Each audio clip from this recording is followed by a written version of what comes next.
Owning a home used to sound like the normal next step. Now, for millions of people, it feels like joining a private club. The house did not only become more expensive, it became a signal. A front door now says more than shelter. It says income, credit, timing, family help, location, and luck. That is why homeownership has started to feel less like a basic milestone and more like a luxury status symbol. This is not just about wanting a bigger kitchen. It is about access to stability. Because a home can mean predictable housing, neighborhood power, privacy, and a chance to build equity. But when the entry price rises too far, the same dream becomes a sorting machine. The people who get in start building advantages. The people locked out keep paying for the delay. And the uncomfortable truth is that timing now matters almost as much as effort. Two people can work hard, save carefully, and make different choices, but buy in different years and live in different financial worlds. That is what makes the topic so emotional. It touches money, dignity, adulthood, family, and status all at once. So this video is not about mocking renters or worshiping homeowners. It is about how a normal roof became one of the clearest class signals in modern life. Start with the basic math. Home prices jumped, mortgage rates rose, and monthly payments stopped feeling normal. A buyer does not just buy a price, they buy a monthly payment. That payment includes principal, interest, taxes, insurance, repairs, and the invisible cost of not having enough margin. This is where the dream gets less romantic. The house may be beautiful, but the math is not. In recent years, many buyers faced both high prices and higher borrowing costs at the same time. Not a trophy, not a social badge, not proof that you are finally. And if you already own with a low mortgage rate, you may be sitting inside a locked-in advantage. That is the strange part. Some people are not rich because they bought a mansion. They are richer because they bought earlier. The market rewarded timing and then called it wisdom. This is not to say homeowners did nothing right. Many saved, sacrificed, and took real risks. But the system also rewarded a specific window of history that newer buyers cannot simply recreate. That is why younger buyers often feel like they are competing with ghosts.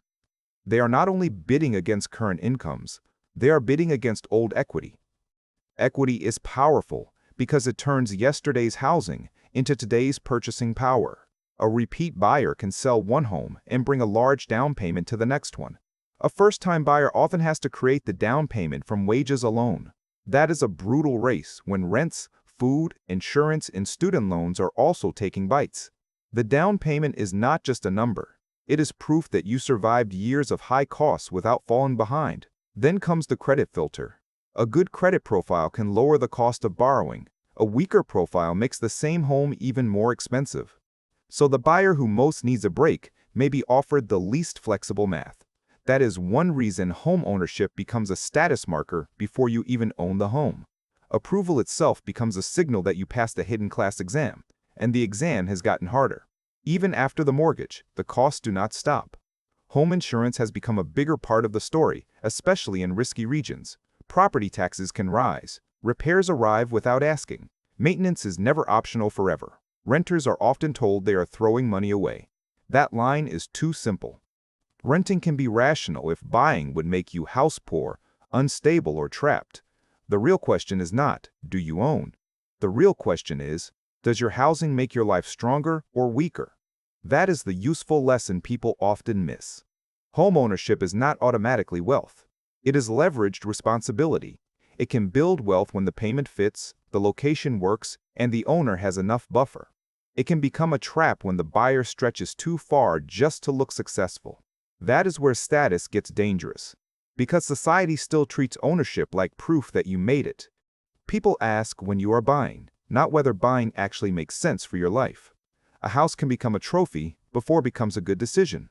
And trophies are expensive when you finance them for 30 years. This is why the housing market creates such strange emotions. Renters feel behind. Owners feel trapped. Buyers feel rushed. Sellers feel powerful. Nobody is completely relaxed because housing is no longer just housing. It is where people store wealth, identity, family plans, and social proof. That is too much pressure for one building to carry. Now look at neighborhoods. The status symbol is not only the house, it is the address. A good address can mean better schools, shorter commutes, safer streets, and stronger networks. That means buyers are not only bidding for walls, they are bidding for a whole life package. This is why location becomes a luxury multiplier. The same income can feel rich in one housing market and impossible in another. That is why national averages can hide local pain. In some places, a starter home now starts at a price that sounds like a punchline. The starter home did not disappear everywhere, but it disappeared from many people's reachable map. So people move farther out, commute longer, or delay life plans. The hidden cost is not only money, it is time, family formation, job flexibility, and mental bandwidth. That is how home ownership becomes a luxury even before marble countertops.